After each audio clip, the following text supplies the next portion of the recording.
மின்னலே மின்னலே என் கண்ணிலே நெஞ்சிலே சொல்லடா கண்ணிலே. குச்சி தம்பி மியாவ் எப்படி கட்டு மியாவ் மியாவ் அப்படி கட்டு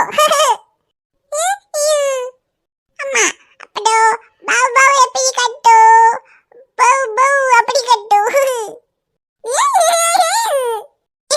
அன்னைக்கு பாபா கட்டடா பிடிச்சிக்கா பாவ் பாவ் பாவ் அம்மா இங்க பாருங்க குட்டி தம்பி நான் பாவ் பாவ் தன்னா சிரிக்கா அதே நீ பாபுன்னு சொல்றது அவனுக்கு பிடிச்சிருக்கு அதான் சிரிக்கிறான்.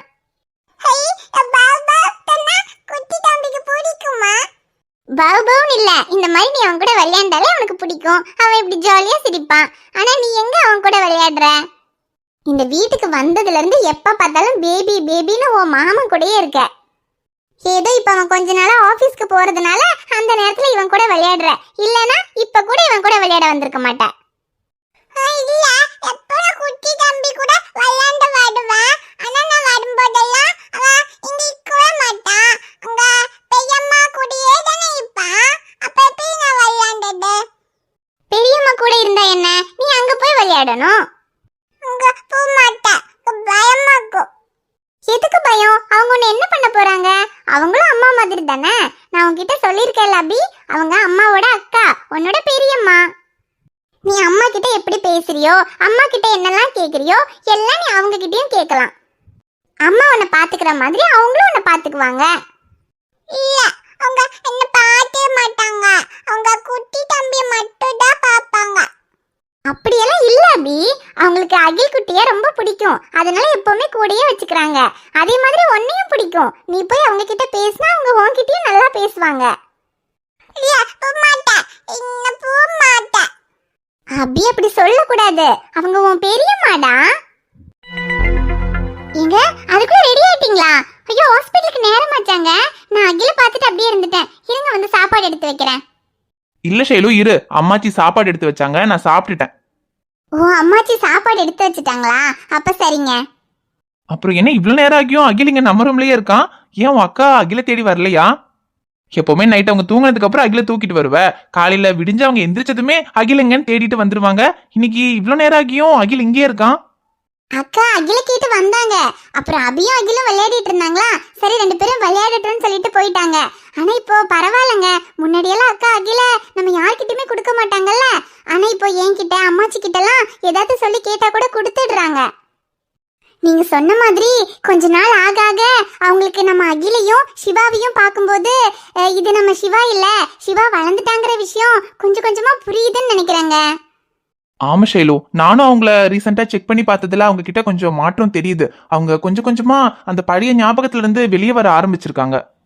ஆமாங்க அப்படியே அக்கா அந்த பழைய விஷயத்துல இருந்து வெளியே வந்து சிவா நம்ம கூட தான் இருக்கான், அவன் பெரியவன் ஆயிட்டாங்கிறத புரிஞ்சுக்கிட்டு அக்கா குணமாயிட்டா நல்லா இருக்குங்க. அதெல்லாம் இன்னும் கூடிய சீக்கிரமே நடக்கும் ஷைலு, நீ ஃபீல் பண்ணாத. அப்புறம் ஷைலு உன்கிட்ட நான் இன்னொரு விஷயம் சொல்லணும். உன் அக்காவுக்காக தான் நம்ம இவ்வளவு நாள் இங்க இருந்தோம். ஆனா இதுக்கப்புறமும் இங்க இருக்க முடியுமான்னு தெரியல ஷைலு. ஏங்க ஏன் இந்த வீட்ல இருக்க முடியாது? ஏன் அப்படி சொல்றீங்க? திரும்பவும் உங்க சித்தி வீட்டுக்கு போகணும்னு சொல்றீங்களா? சேச்சே, சித்தி வீட்டுக்கெல்லாம் போகணும்னு நான் சொல்ல ஷைலு. இதுக்கப்புறம் அந்த வீட்டுக்கு நான் போகவும் மாட்டேன். அவங்க பண்ண வேலைக்கு அன்னைக்கே அவங்கள 4 கேள்வி கேட்டு வரணும் தான் நினைச்சேன். ஆனா சித்தப்பாவோட முகத்துக்காக மட்டும்தான் நான் அவங்கள சும்மா விட்டுட்டு வந்தேன். பையன் என் மேல பாசமா இருக்கிற மாதிரி நடிச்சு சின்ன வயசுல இருந்து என் தங்கச்சியை என்கிட்ட இருந்து பிரிச்சு எனக்கு எவ்வளவு பெரிய துரோகம் பண்ணிட்டாங்க. அவங்க மட்டும் ஐஷு தான் என் தங்கச்சின்ற விஷயத்த முன்னாடி என்கிட்ட சொல்லியிருந்தாங்கன்னா அவ யாரும் இல்லாத அனாதை மாதிரி இத்தனை வருஷம் ஹாஸ்டல்ல இருந்திருக்க வேண்டாம்.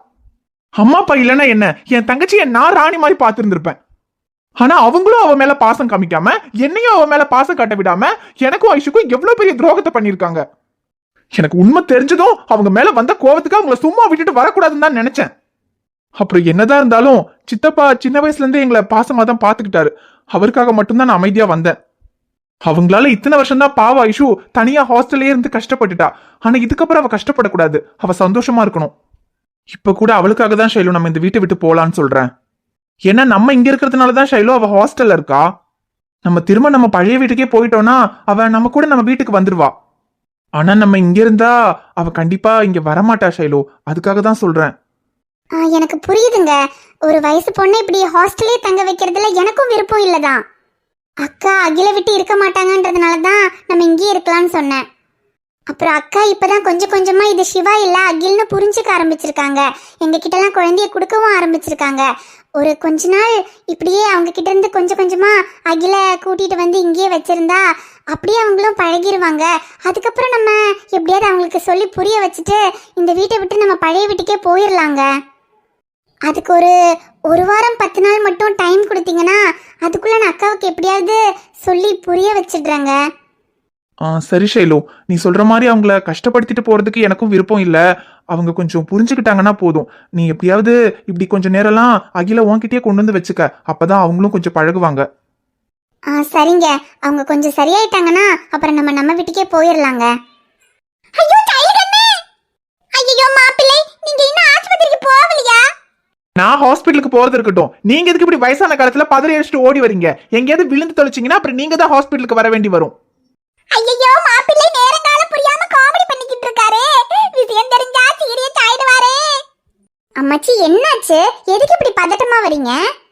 ஐயோ டைலகண்ணே, அது வந்து நான் இப்ப எதை எப்படி சொல்லுவேன்?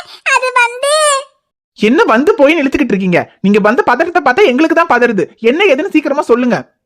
ஐயோ இனி என்ன செய்ய? சொல்லாம இருக்க முடியாது, சொல்லித்தான் ஆகணும். டைலகண்ணே, அது நம்ம சின்னவன் இருக்கானே, சின்னவன். ஆமா, எங்க அவன் வந்துட்டானா? நேத்து ராத்திரி பூரா வீட்டுக்கே வரல. அவன் வரட்டும் தான் நானும் காத்துட்டு இருக்கேன். முன்னாடி எல்லாம் தான் இப்படி ராத்திரி வீட்டுக்கு வராம ஊரை சுத்திக்கிட்டு இருப்பான். இப்ப ஆபீஸ் போக ஆரம்பிச்சதுக்கு அப்புறம் கொஞ்சம் பொறுப்பா தான் இருந்தா திரும்பவும் பழைய மாதிரி ஆரம்பிச்சிட்டான். எங்க அவன் வந்துட்டானா? அவனை நல்ல நாள் திட்டினாதான் அவனுக்கு புத்தி வரும். இருங்க வரேன். ஐயோ டைலகண்ணா, அவன் வந்துட்டான். ஆனா சும்மா வரல டைலகண்ணே, ஒரு பெரிய விஷயத்தை பண்ணிட்டு வந்து நிக்கான். அது மட்டும் தெரிஞ்சா நீ அவனை திட்டுறதில்ல. இது என்ன செய்வேன்னு தெரியல. என்ன சொல்றீங்க அம்மாச்சி? அப்படி என்ன பண்ணிட்டு வந்திருக்கான்? ஐயோ அத நான் எப்படி என் வாயால சொல்லுவேன்? நீ கொஞ்சம் வெளிய வா டைலகண்ணே, வந்து பாரு. என்னங்க அம்மாச்சி என்னங்க இப்படி சொல்லிட்டு போறாங்க? அவன் என்ன பண்ணாலும் நான் தான் டென்ஷன் ஆவேன். ஆனா அம்மாச்சி எப்பவுமே அவனுக்கு சப்போர்ட் பண்ணிட்டு கூலா தான் பேசுவாங்க. ஆனா இன்னைக்கு அவங்க இவ்வளவு பதட்டமா சொல்லிட்டு போறாங்க. அப்படி என்னங்க பண்ணிட்டு வந்திருப்பான்? ஆமா, உன் தம்பி வேற என்ன பண்ணிட்டு வந்திருக்க போறான்? எங்கேயாவது அடிதடி சண்டை போட்டு பிரச்சனை எழுதிட்டு வந்திருப்பான். இன்னைக்கு யார்கிட்ட பிரச்சனை பண்ணி என்ன பஞ்சாயத்தோட வந்திருக்கானோ? வா போய் பாப்போம்.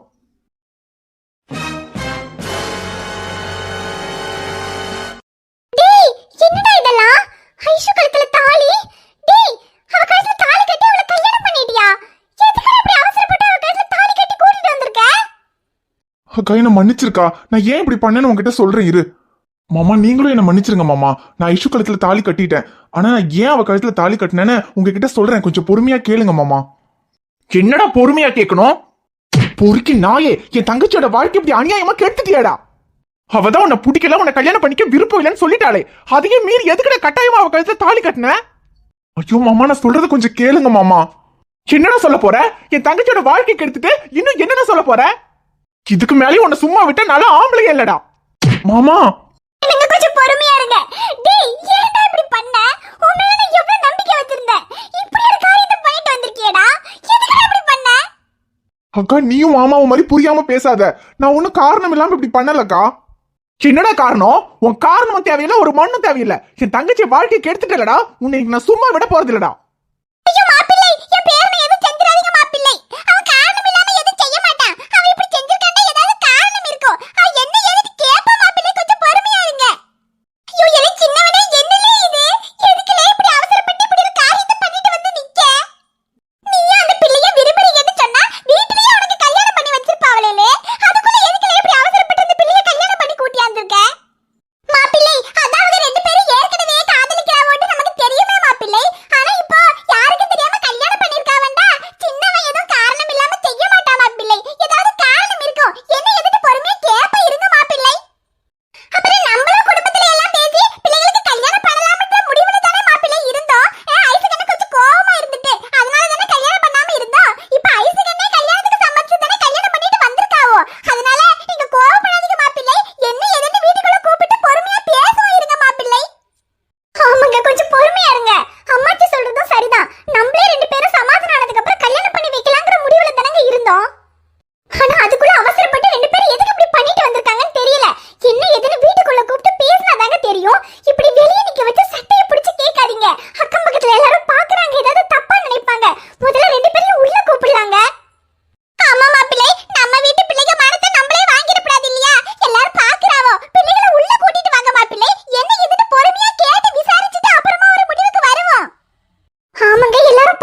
ஐஷுமா, நீயும் சம்மதிச்சுதான் 2 பேரும் கல்யாணத்தை பண்ணிட்டு வந்திருக்கீங்களா? சிட்டாது. ஐயோ மாப்பிள்ளை, அதெல்லாம் உள்ள போய் விசாரிச்சுக்கலாம் மாப்பிள்ளை. இப்படி வெளிய நின்னு சின்ன சட்டைய பிடிச்சிட்டு நிக்கிறீவோ, பாக்குறவங்க எல்லாம் தப்பா நினைப்பாங்க. முதல்ல உள்ள வாங்க மாப்பிள்ளை. டேய், என் தங்கச்சி சம்மதிச்சு நீ அவளை கல்யாணம் பண்ணியிருந்தா கூட நான் உன்னை மன்னிச்சு விட்டுற வேண்டாம். ஆனா அவ சம்மதம் இல்லாம நீ அவ கழுத்துல தாலி கட்டினான்னு மட்டும் எனக்கு தெரிஞ்சது, உன்னை நான் உயிரோடையே விட மாட்டேன்டா. அக்கா, எதுவும் பேசாதடா. நீ இப்படி பண்ணுவேன்னு நான் கொஞ்சம் கூட எதிர்பார்க்கல. உள்ள வா. என்ன சிம்ரன், உன் பங்குக்கு நீயும் என்ன திட்ட போறியா? அட நான் என்னத்துக்கு சின்னவனே உன்னை திட்ட போறேன்? நீ எது செஞ்சாலும் அதுல ஒரு காரணம் இருக்கும். காரணம் இல்லாம நீ எதையும் செய்ய மாட்டேன்னு எனக்கு தெரியாதாலே. ஓ, தேங்க்ஸ் சிம்ரன், நீயாவது என்ன புரிஞ்சுக்கிட்டியே. சரி, நான் உன்னை புரிஞ்சுக்காம எப்படிலே? நான் என்ன உன்னை இன்னைக்கு நேத்தா பாக்கேன்? பிறந்ததுல இருந்து உன்னை வளர்த்ததே நான் தாமலே. என் பேரை எந்த தப்பும் செய்ய மாட்டான். அப்படியே ஒரு தப்பு செய்யறேன்டா, அந்த தப்புலயும் ஒரு நல்லது இருக்கும்னு எனக்கு தெரியும்லே. அதுலயும் நீ ஐசு பிள்ளைய கல்யாணம் பண்ணிக்கிறேன்னு சொன்னா வீட்ல எல்லாரும் சம்மதிப்பாங்கன்னு உனக்கே தெரியும். அது தெரிஞ்சிருந்து இப்படி அவசரப்பட்டு அந்த பிள்ளைய கல்யாணம் பண்ணி கூட்டிட்டு வந்திருக்கேன்டா. நிச்சயமா அதுல ஏதாவது ஒரு காரணம் இருக்கும்லே. அது என்ன எதுன்னு புரியாம உன் மேல கோவப்பட்டுட்டு போறாவோ. நீ உள்ள போய் என்னதுக்கு அந்த பிள்ளைய கல்யாணம் பண்ண, என்ன காரணம்னு உன் அக்காவுக்கும் மாமாவுக்கும் புரியுற மாதிரி எடுத்து சொல்லலே. அவங்க புரிஞ்சுக்கிடுவாங்க. அக்கா புரிஞ்சுக்குவான்னு நம்பிக்கை இருக்கு சிம்ரன், ஆனா மாமா புரிஞ்சுக்குவாரான்னு தெரியல. புரிய வைக்க முயற்சி பண்றேன். அப்புறம் இந்த விஷயம் கதிர் மாமாக்கு தெரிஞ்சா அவர் என்ன சொல்வாருன்னு வேற தெரியல. அவர் நினைச்சா அதை விட பயமா இருக்கு சிம்ரன். கேளே, உன்னோட இந்த மாமனை சமாதானம் பண்றது தாமலே கஷ்டம். அவர்தான் புரிஞ்சுக்கிட மாட்டாரு. ஆனா கதிர் எல்லாம் எடுத்து சொன்னா புரிஞ்சுக்கிடுவான். கதிர் கிட்ட எல்லாம் சொல்லி புரிய வச்சுக்கலாம்லே. நீ முதல்ல போய் உன் மாமனை சமாதானம் பண்ணலே. உன் மாமா சம்மதிச்சிட்டா போதும்லே. அதுக்கப்புறம் கதிர் உன் அத்தை மாமான்னு எல்லார்கிட்டயும் விஷயத்தை சொல்லிக்கிடலாம். நீ உள்ள போ. சரி சிம்ரன். ஐயோ இல்லை சின்னவனே, ஒரு நிமிஷம் இருலே. கல்யாணம் முடிச்ச முதல்ல வீட்டுக்குள்ள போறீவோ, ஆரத்தி எடுத்துலே உள்ள போகணும். அட போ சிம்ரன், நீ வேற. இப்ப உள்ள போனா எல்லாருமா சேர்ந்து எனக்கு ஆரத்தி எடுக்க போறாங்களோன்னு பயந்துகிட்டு இருக்கேன். இதுல ஆரத்தி ஒண்ணுதான் கேடு. அதெல்லாம் ஒண்ணும் வேண்டாம், உள்ள போல நட சிம்ரன். அது எப்படி உள்ள போக முடியும்?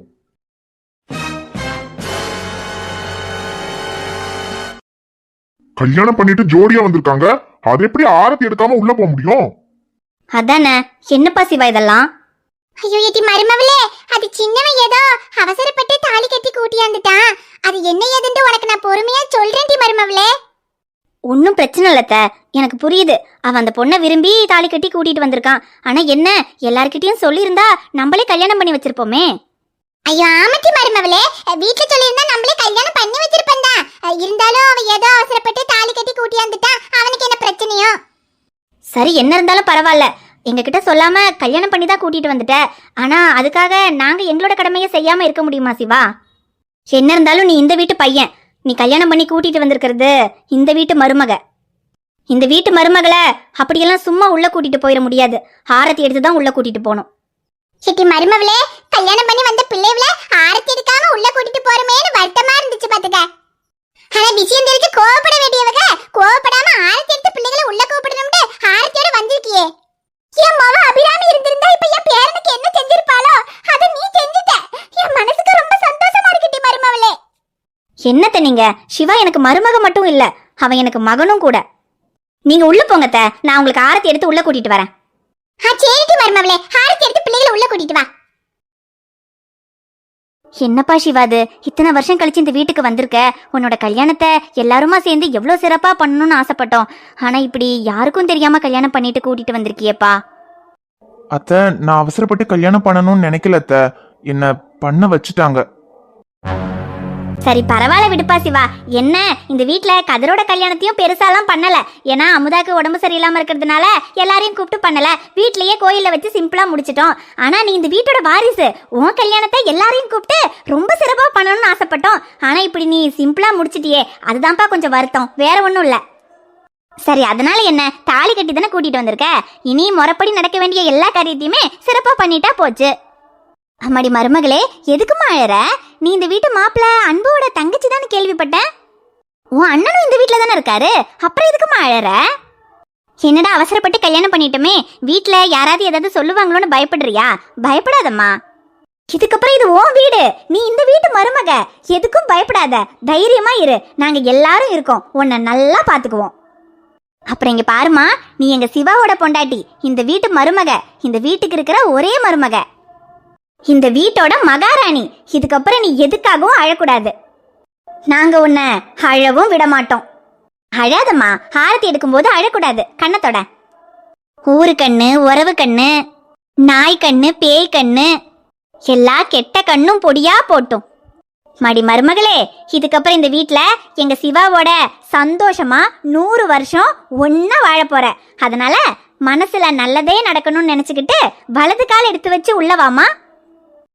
அத்தை, ஐஷு நீங்க உள்ள கூட்டிட்டு போங்க. எனக்கு மாமா கிட்ட கொஞ்சம் பேச வேண்டியிருக்கு. நான் பேசிட்டு வந்துடுறேன். சரிப்பா சிவா, மருமகளை நான் கூட்டிட்டு போறேன், நீ வா. மருமகளே வாமா, உள்ள போலாம்.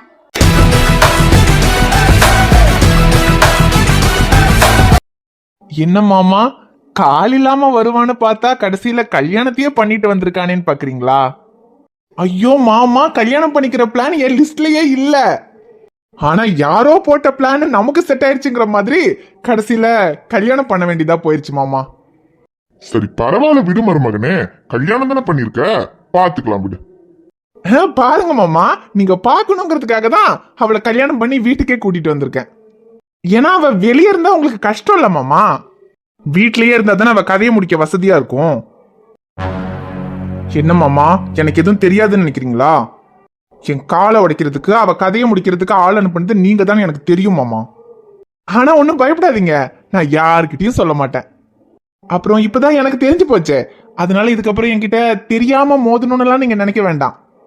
தெரிஞ்சே மோதலாம். என்கிட்ட மோதணும் நீங்க முடிவு பண்ணிருக்கீங்கன்னா அப்ப நான் எதுக்காக இந்த வீட்டுக்கு வந்திருக்கேன்னு உங்களுக்கு தெரிஞ்சிருக்கும். நீங்க என்ன நினைச்சீங்களோ அதுக்காக தான் இந்த வீட்டுக்கு வந்திருக்கேன். அதை கண்டிப்பா நடத்தி முடிப்பேன். அதை தடுக்க உங்களால என்ன பண்ண முடியுமோ பண்ணுங்க, அதை பத்தி எனக்கு கவலையே இல்லை. ஆனா எது பண்றதா இருந்தாலும் அது என்கிட்ட மட்டும் பண்ணுங்க. ஆனா என்ன ஏதாவது பண்ணணுங்கிறதுக்காக என் கூட இருக்கிறவங்க யார் மேலேயாவது கை வச்சிங்க, அதுக்கப்புறம் வர பின்விளைவுகள் என் மேல கை வைக்கிறத விட பயங்கரமா இருக்கும். அதுக்கான சாம்பிளை தான் இப்ப பாத்திருக்கீங்க. மெயின் பிக்சர் இதுக்கப்புறம் தான் இருக்கு. என்ன பழி வாங்கணுங்கிறதுக்காக தானே அவளை கொள்ள ஆள் அனுப்புனீங்க. இப்ப அவ என் பொண்டாட்டி, இதுக்கப்புறம் இந்த வீட்டுல தான் இருக்க போறா. உங்களால முடிஞ்சா அவ நிழல தொடுங்க பாப்போம். என்ன, அவ கதையை முடிச்சிட்டா கதை இதோட முடிஞ்சிடும் நினைச்சீங்களா? மாமா, கதை இனிமேதான் ஆரம்பிக்கவே போகுது. ஆனா சும்மா சொல்லக்கூடாது மாமா. அங்க எங்களை அடிக்கிறதுக்கு ஆளை அனுப்பிட்டு இங்க ஆரத்தி எடுக்கிறீங்க பாத்தீங்களா? நீங்க நடிகர் திலகத்தையே மிஞ்சிட்டீங்க போங்க. ஆனா நான் யாருன்னு தெரியுமா?